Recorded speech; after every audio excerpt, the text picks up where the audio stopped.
SJ மாந்திரிகம். இந்த மாந்திரிகத்தில் மயான ருத்ர பூஜை செய்வது எப்படி? மயான ருத்ர பூஜை எதுக்காக செய்யணும்? நமக்கு அஷ்டகர்மம் அனைத்தையும் ஒவ்வொருத்தரும் ஒரு தேவதைகளையும் காளி, அதுக்கப்புறம் கேட்டிங்கன்னாக்கா அங்காளம்மா, நாகாளம்மா, அதுக்கப்புறம் மலையாள பகவதி, சோட்டானைக்கார பகவதி, இவங்க எல்லாத்தையும் வச்சு வணங்குறாங்க இல்லையா? இவங்களை வணங்குறதுக்கு முன்னாடி நம்ம செய்ய வேண்டிய முக்கியமான வேலை என்னன்னு கேட்டிங்கன்னாக்கா மயான ருத்ர பூஜையை போட்டே ஆகணும். மாந்திரிக பலிதம் வரணும்னு கேட்டிங்கனாக்கா மயான பூஜை போட்டே ஆகணும். மாந்திரிகத்தில் நீங்கள் வெற்றி பெறணுன்னாக்கா மயான பூஜை போட்டே ஆகணும். மாந்திரிகத்தில் நீங்கள் இடைவிடாது ஜெயிக்கணும்னு கேட்டிங்களானாக்கா அதுக்கு மயான ருத்ர பூஜை போட்டே ஆகணும். அதே மாதிரி கேட்டிங்களானாக்கா மயான ருத்ர பூஜையை நீங்கள் போட்டு முடிக்கிறீங்க. ஒவ்வொரு பூஜைக்குமே ஒரு மகத்துவமோ அதனுடைய மகிமையும் இருக்குதுன்றது உங்களுக்கும் தெரியும், எனக்கும் நல்லா தெரியும். இருந்தாலும் மயான ருத்ர பூஜைக்கு மட்டும் கேட்டிங்கனாக்கா அதிகப்படியான பலமும் அதிகப்படியான சக்தியும் அதுக்கு கிடைக்குது. அதுலேருந்து நமக்கு கிடைக்கும். அது கேட்டிங்கனாக்கா சாதாரணமாக கிடைக்காது. மயான ருத்ர பூஜையை கேட்டிங்கன்னாக்கா ஆதிவாரம் சொல்லக்கூடிய ஞாயிற்றுக்கிழமையில் அதிகாலையிலேருந்து 2 மணிலேருந்து 4:30 மணிக்குள்ளே செய்து முடிக்கணும். 2:30 மணி மட்டும்தான் டைமிங் கிடைக்கும் அதுக்கு. அந்த டைமில் மயானத்திலே செய்ய வேண்டிய பூஜை தான் அது. அந்த இதை கொண்டாந்து வீட்டில் செய்கிறது, வீட்டில் இது போய்ட்டு அங்கே செஞ்சுட்டு வர்றதெல்லாம் கிடையாது. மயானத்திலே செய்கிறது, மயான சாம்பலில் செய்கிறது. அந்த சக்கரத்தை தான் போட்டிருக்கேன். இந்த சக்கரத்தை நீங்கள் இந்த சக்கரத்தை செம்பு தகட்டால் எழுதிடுங்க. எழுதிட்டு இதுக்கு 4 நிமிஷம் மட்டும் பலி கொடுங்க. ஏன்னு கேட்டிங்களானாக்கா இதுக்கெல்லாம் பெரிய அளவில் நீங்கள் செலவு பண்ணுறதில்லை.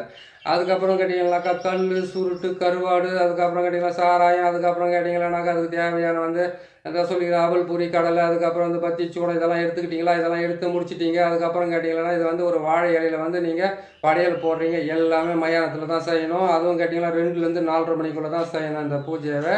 இந்த சக்கரத்தை கூட அந்த படையலை போட்டதுக்கு அப்புறம் தான் செய்யணும். மயானத்தில் பார்த்தீங்கன்னாக்கா தெற்கு முகமாக உக்காந்து, அது கேட்டிங்கன்னா எரிமேடை இருக்குது பார்த்தீங்களா, பணத்துங்களை எரிக்கிறாங்களே அந்த இடத்துல தெற்கு முகமாக உக்காந்துக்கிட்டு நீங்கள் உடம்பு மேலே சட்டை இல்லாமல் வெறும் கீழே இருக்கிற ஒரு துண்டோடு உக்காந்துக்கிட்டு கீழே உக்காருங்க. கீழே உக்காந்து என்ன பண்ணணும்னு கேட்டிங்கன்னாக்கா மயான சாம்பலில் முதல்ல இந்த சக்கரத்தை எடுத்து நீங்கள் அந்த இடத்துல நீங்கள் போடுறீங்க.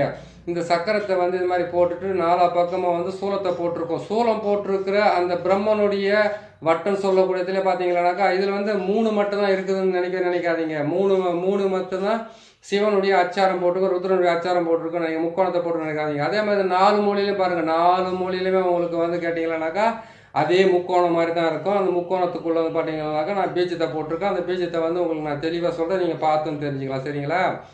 இப்போ இந்த மயான ருத்ரனுடைய பூஜையை நீங்கள் போடுறீங்க. மயான ருத்ர பூஜையை போட்டதுக்கப்புறம் கேட்டிங்கன்னாக்கா அதுக்கப்புறம் நீங்கள் மாந்திரிகத்தில் எல்லாமே செய்து முடிக்கலாம். எல்லாமே உங்களுக்கு வசமாகும்.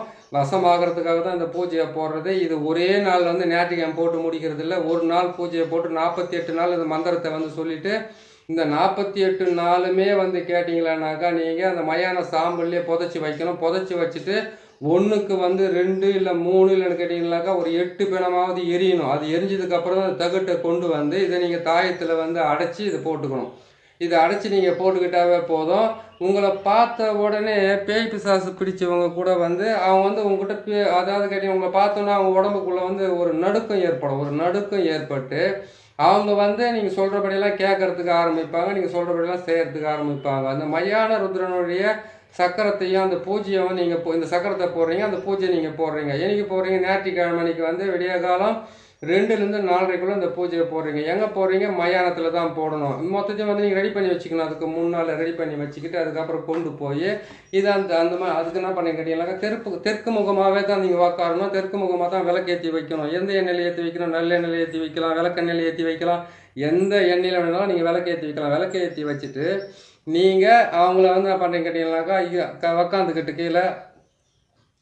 கீழே உக்காந்துக்கிட்டு சமணம் போட்டு கீழே உக்காந்துக்குங்க. உக்காந்துக்கிட்டு இந்த சக்கரத்தை முதல்ல மயான சாம்பலை எடுத்து போட்டுட்டு அந்த மயான சாம்பலை கையில் வச்சுக்கிட்டு அந்த மயான சாம்பல் மேலே கற்பூரத்தை வச்சுக்கிட்டு அந்த கற்பூரத்தை நீங்கள் நான் இத்தனை காலமாகவே மாந்திரிகத்துக்காக இது எல்லாம் செய்யணும். மாந்திரிகத்தில் இத்தனை பேருக்கு நான் செய்யணும். இது மாந்திரிகத்தினுடைய முதல் உயிர் எழுத்தான உங்ககிட்ட இருந்து நான் யாசகமாக கேட்குறேன். அதை பிச்சையாக கேட்கணும். எது கேட்டிங்கனாக்கா இறைவன் போட்ட பிச்சை தான் ஒவ்வொருத்தருக்கும் வாழ்க்கைன்றது. அந்தந்த நேரத்தில் அந்த காலத்தில் அது தானாகவே நடக்கும். சரிங்களா? இதை நீங்கள் செய்யணும். இதை செய்து முடிக்கிறீங்களா?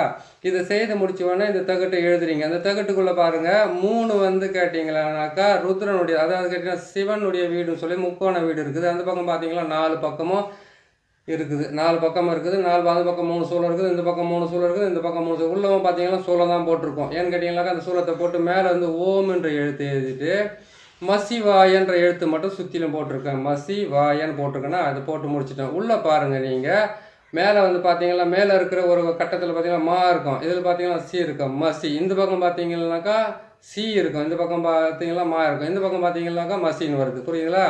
அதுக்கப்புறம் உள்ளே பார்த்தீங்கன்னா ஓம் ருத்ராய நம, ஓம். இது மட்டும்தான் விஷயமே. அது உள்ளே இருக்கக்கூடிய 3 இருக்குது பார்த்தீங்களா, முக்கோணன்றது. அது 3 வந்து சி சி சி என்ற எழுத்து மட்டும்தான் இருக்கும். இதை மட்டும்தான் நீங்கள் போட வேண்டியது.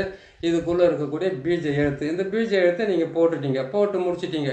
இதுக்கு என்ன பண்ணீங்க, கல் சாராயம் சொல்லக்கூடிய கொஞ்சம் அதுக்கிட்ட மது மாமிசம் இருக்கணும் எப்பவுமே. வந்து ருத்ர பகவானுக்கு வந்து மது மாமிசம், அதுக்கப்புறம் கேட்டிங்கன்னாக்கா எல்லா விதமான கலைகளிலும் வந்து தேர்ச்சி பெற்று இருக்கிறதுனால வந்து இதை நீங்கள் செய்து முடிங்க. செய்து முடிச்சிட்டிங்க. இதெல்லாம் தகிட்ட வந்து இதே மாதிரி வந்து நீங்கள் போட்டு முதல்ல கீழே போட்டுட்டு உக்காந்துட்டீங்க. அது மேலே சம்மணம் போட்டு உக்காந்துட்டீங்க. நீங்கள் மந்திரத்தை வந்து நீங்கள் இந்த மந்திரத்தை சொல்லிட்டீங்க. இந்த மந்திரத்தை சொல்லி முடிச்சுட்டு இந்த பீஜத்துக்கெல்லாம் எழுதி முடிச்சிட்டிங்க, தகட்டெல்லாம் எழுதி முடிச்சிட்டிங்க. அதுக்கப்புறம் வந்து கேட்டிங்களானாக்கா நான் சொன்ன மாதிரி வந்து அந்த கையில் வந்து மயான சாம்பலை கையில் எடுத்து வச்சுட்டு அதில் கற்பூரத்தை கொளுத்திட்டு அந்த கற்பூரத்தை வந்து அதாவது கேட்டிங்கன்னா அதில் இருக்கும்போது வந்து உங்களுக்கு வந்து உடல்கட்டு மந்திரத்தை போட்டுங்க. ஒன்று சொல்லட்டுங்களா, இடுகாட்டில் மட்டும்தான் பயமே இருக்கும் நம்மளுக்கு. ஏன்னு கேட்டிங்கனாக்கா அங்கே தான் வந்து இந்த ஹரிச்சந்திர கதையெல்லாம் சொல்லுவாங்க. அதுக்கப்புறம் இவன் செஞ்ச பாவம், அது செஞ்ச புண்ணியம், அது பசு மாட்டுக்கு பால் கொடுக்காத போனோம், குறை மரக்க அளந்தவனும் இவன் கூட தண்டனை நாங்கள் சொல்கிறாங்க இல்லையா, அந்த மாதிரி வந்து அங்கே தான் சொல்லுவாங்க. அங்கே தான் ஆத்மாக்களெல்லாம் வந்து அடங்கி கிடக்கும். மயானத்தில் வந்து நீங்கள் நம்பி போகலாம். ஏன்னு கேட்டால் ருத்ரன் இருக்கிற இடம், ருத்ரன் இருக்கிற இடத்துல வந்து அவருக்குள்ளே தான் மொத்தமே வந்து அடங்கி கிடக்கும். எப்பேற்பட்ட பேய் பிசாசு பூத பிரேத ஆத்மாக்களாக எதுவாக இருந்தாலும் அவர்கிட்ட தான் அது அடங்கி இருக்கும். நீங்கள் நம்பி நாங்கள் மயானத்தில் பணம் எரிஞ்சிக்கிட்டு இருக்கும்போது அந்த பணத்துக்கு பக்கத்தில் உக்காந்து சக்கரத்தை போட்டு உக்காந்து மந்திரத்தை சொல்லணும். அந்த மந்திரத்தை சொல்லிக்கிட்டு உக்காந்துக்கிட்டே இருக்கும்போது என்ன பண்ணாக்கா பணம் வந்து பாதியில் எழுந்திரிச்சு உக்காந்துக்கணுன்னு அங்கே பக்கத்தில் வெட்டியாக வந்து என்ன பண்ணுவாருன்னு கேட்டிங்கனாக்கா ஒரு கொம்பை எடுத்துன்னு போய் நெஞ்சு மேலே அடிப்பார். அடித்தோன்னு அப்படியே கீழே சாயும். அது எந்திரிச்சு உக்காரும்போது நம்ம ஈரக்கோலையே நடுங்குற மாதிரி இருக்கும் ஆரம்பத்தில். இப்போல்லாம் வந்து கேட்டிங்கனாக்கா அது எரிஞ்சிக்கிட்டு இருக்கும்போது பக்கத்துலேயே உக்காந்து மந்திரம் சொல்கிற அளவுக்கு வந்து நமக்கு எல்லா விதமான ஒரு இதுவும் கடவுள் வந்து கொடுத்துருக்குறாரு. ஒரு டைமில் மட்டும்தான் அப்படி பயந்துக்கிட்டு இருந்தோம். இப்போ அந்த பயமெல்லாம் அவ்வளோ இல்லை. அதனால் நீங்கள் என்ன பண்ணி கேட்டிங்கன்னாக்கா மயானத்துக்கு போகிறதுக்கு பயப்பட வேண்டிய அவசியமே கிடையாது. செத்ததுக்கு அப்புறம் எங்கே போகிறோம், கடைசி அங்கே தான் போய் நிற்க போகிறோம். அது இப்பயே போகலாம், ஒன்றும் தப்பே கிடையாது. ஏன்னு கேட்டிங்கன்னாக்கா ஃபஸ்ட்டு நான் போகும்போது கூட சரியா எப்போ என்னடா செத்து போய் பணத்துங்களை போச்சு ஒரு இடத்துல இருந்து குடும்பம் உட்கார வைக்கிறானுங்களே, இவன் மாதிரிங்காரன் தானா வேற என்னன்னு கூட தெரிஞ்சவங்களுக்கு ஒரு பயமோ ஒரு நடுக்கமோ ஒரு மனசுக்குள்ள ஒரு கிளியும் இருந்தது. நாள் பட தான் தெரியுது. அது ருத்ரபூமிக்குள்ளே வந்து எதுவுமே இல்லை. ஆனால் இடுகாட்டில் எல்லாமே இருக்குது. நல்லா செத்தவனும், நாரி போய் செத்தவனும், அதுக்கப்புறம் வந்து துர்மரணம் ஏற்பட்டவனும், அதுக்கப்புறம் கேட்டிங்கன்னாக்கா எப்படி மாண்டானுங்களோ மாண்டனுடைய ஆத்மா மொத்தம் இடுகாட்டு தான் இருக்குது. அந்த இடுகாட்டு பூஜை எப்படி போடுறது, அந்த இடுகாட்டு பூஜை வந்து எந்த நேரத்தில் போட்டாக்கா சில விஷயத்துக்களை சாதிக்கலான்றதை நான் இன்னொரு பதிவில் போடுறேன். சரிங்களா? இடுகாட்டு பூஜைன்றது ரொம்ப மோசமானது, ரொம்ப மோசமானது. அது நான் உங்களுக்கு பொறுமையாக போட்டு சொல்கிறேன். இப்போதுக்கு இதை செய்யுங்க. இது செய்து முடிச்சுட்டு 48 நாளுமே வந்து பார்த்தீங்கன்னாக்கா அதுக்குள்ளே வந்து ஒரு 3 பிணமாவது அதில் எரியணும். அப்படின்னு கேட்டால் 8 பிணம் எரியணும். அதாவது கேட்டால் 8 முடிஞ்சால் பாருங்களேன், 3 எரிஞ்சால் கூட பரவாயில்ல. அந்த 48 நாளுக்குள்ளே அது நடக்கணும். அப்படி நடக்கலைன்னு சொன்னீங்கன்னாக்கா அதனால் கொஞ்சம் வெயிட் பண்ணி தான் அது எடுக்க வேண்டியதாக இருக்கும். அதுக்கப்புறம் அந்த தகுட்டை நீங்கள் கொண்டு வந்து அந்த தகுட்டை வந்து நீங்கள் என்ன பண்ணுறீங்க கேட்டீங்கன்னாக்கா ஒரு தாயத்து ஒன்று வாங்கிக்கோங்க. அந்த தாயத்துக்குள்ளே வந்து இதை போட்டு அடைச்சிக்கோங்க. அடைக்கிறதுக்கு முன்னாடி வந்து இதுக்கு இன்னொரு படையில் நீங்கள் போடணும். இன்னொரு படையில் போட்டு அவருக்கு வந்து கேட்டிங்கன்னாக்கா நான் செய்யக்கூடிய எல்லா விதமான அஷ்டகர்மங்களுக்கும் பக்கத்துணையாக இருந்து பூத பிசாசு ஆத்மாக்களுக்கெல்லாம் வந்து எனக்கு கட்டுப்பட்டு இருக்கிறதுக்கு உண்டான வழிகளை வந்து நீங்கள் சொல்லுங்கள். அந்த மந்திரத்தை சொல்கிறேன் நான். இப்போ மூல மந்திரத்தை நான் சொல்கிறேன். அதுக்கு முன்னாடி உங்களுக்கு சொல்ல வேண்டியது நான் சொல்லி முடிச்சிடறேன். சரிங்களா? இது வந்து என்ன பண்ண கேட்டீங்கன்னாக்கா இதை வந்து நீங்கள் கேட்டுக்குங்க. அங்கே தான் கேட்கணுமே. நான் போனேன், நான் புஸ்தகத்தை வாங்கி படித்தேன், நான் வந்து உட்காந்து நான் இந்த சாமியை சித்தி பண்ணிக்கிறேன், அதெல்லாம் கிடையாது. ருத்ர பகவான்கிட்ட நீங்கள் வாக்கு வாங்காமல் அப்படி ஆசீர்வாதம் வாங்காமல் ஏன்னு கேட்டிங்கன்னா அந்த நமச்சிவாயா என்ற இந்த எழுத்துல தான் உங்களுக்கு மாந்திரிகமாக அஷ்டகர்மமாக அடங்கி இருக்குது. அவருடைய உரிமை இல்லாமல் அவருடைய அனுமதி இல்லாமல் உன்னால் அதை பெற முடியாது. நாங்கள்லாம் வந்து மாதக்கணக்கில் வந்து மயானத்திலேயே மந்திரத்தை சொல்லிவிட்டு இடுப்பு வரைக்கும் இருக்கிற தண்ணியிலையும், கழுத்து வரைக்கும் இருக்கிற தண்ணியிலையும், தொப்புள் வரைக்கும் இருக்கிற தண்ணியிலையும், முழங்கால இருக்கிற தண்ணியிலையும் வந்து மந்திரத்துங்களை சொல்லியிருக்கோம். அந்த அளவுக்கு சொல்ல வாசித்தா உங்களுக்கு வந்து சரளமாக நான் சொல்லி காட்ட வேண்டிய நிலைமையாக இருக்குது. அதனால் நீங்கள் என்ன பண்ணுறீங்கன்னு கேட்டிங்கன்னா, இந்த சக்கரத்தை போட்டு முதல்ல அவர்கிட்ட இருந்து நீங்கள் அனுமதியை வாங்கிக்கிட்டு வாங்க. அந்த அனுமதியை கிடைக்காம அஷ்ட கருமம்னு சொல்லக்கூடிய கருமங்கள்லாம் என்ன செய்வாங்க? கழிக்கிறது, உடைக்கிறது, எரிக்கிறது, அதுக்கப்புறம் தரிக்கிறது, புதைக்கிறது, இதுதானே அஷ்டகர்மம் எல்லாமே. அந்த அஷ்டகர்மத்தை அங்கேருந்து நீங்கள் பெற்றுக்கிட்டு வந்தால் தான் சரியாக போச்சு. எனக்கு வந்து ஒவ்வொருத்தருக்கும் இயற்கையாகவே அமையிறது எப்படின்னு கேட்டிங்கன்னாக்கா, நல்லா கேட்டுக்குங்க. எல்லாமே இருப்பாங்க. அவங்க வந்து ஒரு மைய வாங்கி வச்சுக்கிட்டு இருப்பாங்க. அவங்க வந்து புருவத்தில் வச்சுக்கிறாங்களா, இல்லைன்னு கேட்டிங்கன்னா நெத்தியில் வச்சுக்கிறாங்களா, அவங்களுக்கு வந்து ஒரு ஆத்மா வந்து காதில் சொல்ல அவங்க வந்து குறி சொல்கிற மாதிரி சொல்கிறதுக்கு ஆரம்பிப்பாங்க. அதெல்லாம் இருக்கும்போது இதுவும் இருக்குது, நம்பி நீங்கள் போய் செய்யலாம். புரியுதுங்களா? இது செய்து நீங்களும் சாதிக்கலாம். உங்களாலே வந்து வாழ்க்கையில் வெற்றி பெற முடியும். அந்த வெற்றிக்கு முதல் மூச்சு எழுத்துன்னு சொல்லக்கூடிய அந்த நமச்சிவாய் என்று சொல்லக்கூடிய ருத்ர பகவான்னு எங்கே இருந்தாலும் அங்கேருந்து நீங்கள் பெற்றுக்கிட்டு வந்தால் தான் எல்லாமே வரும். மயானத்துக்கு போயிட்டு வந்தோம்னா கை கால் மூஞ்சி கழுவின்னு வரணுமே, என்ன பண்ணுறதுன்னு கேட்டேன்னாக்கா, தேவையில்லாதவங்க சேர்த்து போயிட்டாங்கனாக்கா அவங்ககிட்ட போய் நீங்கள் டான்ஸ் ஆடிட்டு வந்தீங்கன்னாக்கா நீங்கள் என்ன பண்ணணும்? வந்து கை கால் மூஞ்சி தான் கழுவிட்டு போய் உட்கார வேண்டியதாக இருக்கும். இன்னொன்று பார்க்க போனாக்கா, ஒவ்வொரு மனுஷனுமே வந்து வாழும்போது தான் நிறக வாழ்க்கை வாழ்ந்துனுங்கிறா. செத்ததுக்கு அப்புறம் அவன் தெய்வலோகத்தை போய் சேர்றான். ஏன்னு கேட்டிங்கனாக்கா, அந்த உடம்பு அந்த உயிர் வாடகைக்காக வாங்கிட்டு வந்ததுக்காக என்ன ஆட்டம், என்ன ஒரு நல்லது செய்கிறதும் கெட்டது செய்கிறதும், ஒருத்தனுக்கு விரோதி ஆகிறதும், ஒருத்தனுக்கு இது ஆகிறது, எப்படியோ வாழ்க்கையில் வாழ்ந்து போய் இறந்து போனோம். அவங்கக்கிட்ட நமக்கு எதுக்கு மனசுக்குள்ளே வந்தது விரோதம்? அவங்க இறந்தவங்க மொத்தம் தெய்வத்தினுடைய இதில் போய் சேர்ந்துடுறாங்க, ஐக்கியமாயிடுறாங்க. அதனால் நீங்கள் அங்கே மயானத்தில் போயிட்டு நீங்கள் பூஜை போட்டு வரதுல ஒன்றும் தப்பே கிடையாது. இடுகாட்டில் போய் பூஜை போகிறதுக்கு தான் வந்து ரொம்ப கஷ்டப்படும். இது ஞாயிற்றுக்கிழமை நீங்கள் வந்து நீங்கள் விடிய காலம் 2 மணிக்கு போங்க, 12 மணிக்கு மேலே 2 மணி இருக்குது இல்லையா, அப்போ போய் உக்காந்து இந்த பூஜை போட்டுட்டு வந்துட்டீங்கன்னாக்கா, அதுக்கப்புறம் 48 நாள் பொறுத்து வந்து இந்த தகட்டை கொண்டு வந்து நீங்கள் தாயத்தை அடைச்சி போட்டுக்கலாம். தாயத்தை நீங்கள் போட்டிங்கன்னாவே போதும், உங்களுக்கு வந்து அஷ்டகர்மம் உங்கள் வசப்படும்.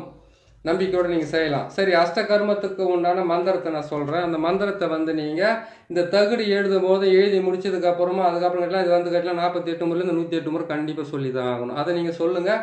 அதுக்கு உண்டான வழியும் அதுக்கு உண்டான பலனும் உங்களுக்கு நிறையாவே கிடைக்கும். மாந்திரிகத்தில் வந்து எல்லா விதமான சித்துக்களும் நீங்கள் ஆறத்துக்கு உண்டான வழி அவர் காட்டுவார். வாசலில் அவர் கையில் பூட்டை கொடுத்துப்புட்டு, சாவியை அவர் கையில் கொடுத்துப்புட்டு பூட்டை வச்சுக்கிட்டு நம்ம பார்த்தோம் ஆகிட்டு உட்காந்தோம், எங்கேருந்து வந்து நம்மளுக்கு வந்து மாந்திரிகம் வரும், அங்கே செஞ்சால் தான் இங்கே வரும். அது மாதிரி செஞ்சு முடியுங்க. சரிங்களா? மந்திரத்தை சொல்கிறேன் பாருங்கள். இந்த மந்திரத்தை பொறுத்த வரைக்கும் ரொம்ப முக்கியமான மந்திரம். தெய்வ நேமச்சு பொறுமையாக சொல்கிறேன், எழுத்து கூட்டின்னு சொல்லி விட்டுறேன் நான். ஓம் ருத்ராய நம, ஓம் ஆம் ஓம் நம சிவாயா. மாசான ருத்ரா, சகல தேவதைகளும் பூத பிரேத ஆத்மாக்களும் பிரம்ம ராட்சதங்களும் சர்வமும் உன்வசம். உன்னை நினைத்தேன், பாதம் பணிந்தேன், அஷ்ட கர்மமும் அடியனுக்கு அருள்வாய், இஷ்ட தெய்வமாய் நீ என்னை காப்பாய். ஓம் நம சிவாயா, ஓம் நம சிவாயா சுவாஹா. இதுதான் இதனுடைய மந்திரம். இந்த மந்திரத்தை உக்காந்து 108 முறை சொல்லுங்கள். முதல்ல இந்த மந்திரத்தை 108 முறை சொல்லி அதுக்கப்புறம் ஒவ்வொன்றா நீங்கள் செய்துக்கிட்டு வாங்க. 48 நாள் பொறுத்து இதை அடைச்சிக்குங்க. இதை விட வந்து கேட்டிங்கன்னாக்கா, மாந்திரிகத்தில் வந்து ஜனமே வரமாட்டேங்கிறாங்க. ஜனமே நமக்கு வந்து அதுக்குன்னு ஒரு மூலிகைங்கள்லாம் இருக்குது. அந்த மூலிகைங்களெல்லாம் வேரா பின்னி அதுக்குள்ள வந்து இந்த நம்ம ஆம்ஸ் இருக்குது பார்த்தீங்களா, 4 ஆம்ஸ் இருக்குது பார்த்தீங்கன்னா, ஆம்ஸில் வந்து பார்த்தீங்கன்னாக்கா ஒரு இது மாதிரி போட்டு நிற்பாங்க, என்னது காப்பு மாதிரி போட்டுருப்பாங்க பார்த்தீங்கன்னா. அதில் வந்து 108 மூலிகைகள் அடைக்கிறது இருக்குது, வேருங்களை அடைச்சி போட்டுக்கிறது இருக்குது, கழுத்தில் போகிறதுல வேருங்களை போகிறது இருக்குது. அதெல்லாம் உங்களுக்கு நான் ஒவ்வொன்றா சொல்லிக்கிட்டு வரேன். ஜனவசியத்துக்கு தனவசியத்தை விட முதல்ல மாந்திரிகத்தினுடைய ரகசியம் என்னான்னு தெரிஞ்சாவே போதும், உங்களுக்கு எல்லாமே ஈஸியாகவே வரும். சரிங்களா? இந்த மந்திரத்தை வந்து நீங்கள் தெளிவாக உக்காரும் போது சொல்லுங்கள், எந்திரிக்கும் போது சொல்லுங்கள், நீங்கள் படுக்கும்போது சொல்லுங்கள். எப்பவுமே இந்த மந்திரத்தை சொல்லிக்கிட்டு இருங்க. எப்படிடா நம்ம மயான ருத்ரனுடைய மந்திரத்தை சொன்னோம்னாக்கா வீட்டுக்குள்ளே எதுவும் ஆகுமா? எதுவுமே ஆகாது. அவர் ருத்ரன் மட்டும் நான் குடும்பத்தோட வாழாமல் குடிசைவத்தில் வாழ்ந்துருந்தார். அவரு கூட தான் குடும்பம் பிள்ளைகள் அவருக்கு வந்து எல்லாமே இருந்தாங்க. எதுக்குன்னு கேட்டிங்களானாக்கா, அவர் எல்லா ஜனங்களும் வந்து இருக்கிற பாவத்துங்களெல்லாம் வந்து சொல்லி அவர் பாவத்தை தாங்க முடியாது, அந்த இடத்துல வாழ்ந்துட்டு வந்தாங்க. புரியுதுங்களா? அப்பேற்பட்ட ஹரிச்சந்திரன் அரசனாக வாழ்ந்த ஹரிச்சந்திரனை மயானத்தில் போய் பிறத்துகள் வச்சுன்னு உக்காந்துக்கிறாருன்ற ஒரு பெரிய கதையே இருக்குது. புரியுதுங்களா? அப்படி இருக்கும்போது வந்து அங்கெல்லாம் போகிறதுக்கு பயப்பட வேண்டிய அவசியமே கிடையாது. தாராளமாக போகலாம், தாராளமாக செய்யலாம். அவரை நம்பி போனவங்களை யாரும் கைவிடுறதில்லை. என்னைக்கு இருந்தாலும் ஒரு நாளைக்கு அங்கே தானே போய் நம்ம விழ போகிறோம். அதனால் நீங்கள் பார்த்து செய்யுங்க, நல்லபடியாக செய்யுங்க, நல்லபடியாக செய்து முடியுங்க. நீங்களும் செய்யுங்க, மற்றவங்களும் செய்து விடுங்க. நீங்கள் முதல்ல செய்துக்கிட்டீங்களா உங்களுக்கு ரொம்ப நல்லது நடக்கும். சரிங்களா? நீங்கள் கேட்டீங்க மயான ருத்ரனுடைய பூஜைன்றது வந்து ஏதாவது ரொம்ப கடுமையாக இருக்குமா, ஏதாவது ஒன்று நான் போட்டு கொடுத்துருக்கோம் பாருங்கள். கடுமையாகவும் இருக்கும், உங்களுக்கு ரொம்ப வந்து பக்கபலமாகவும் இருக்கும். இது செய்து முடிங்க, நல்லபடியாக செய்யுங்க, நல்லது செய்யுங்க, நல்லபடியாக செய்து முடிங்க. நம்ம சேனலை பார்க்குறீங்க, நீங்கள் சப்ஸ்கிரைப் பண்ணுங்கள், லைக் பண்ணுங்கள், ஷேர் பண்ணுங்கள். இன்னொரு நல்ல பதிவில் உங்களை நான் சந்திக்கிறேன். நன்றி, வணக்கம்.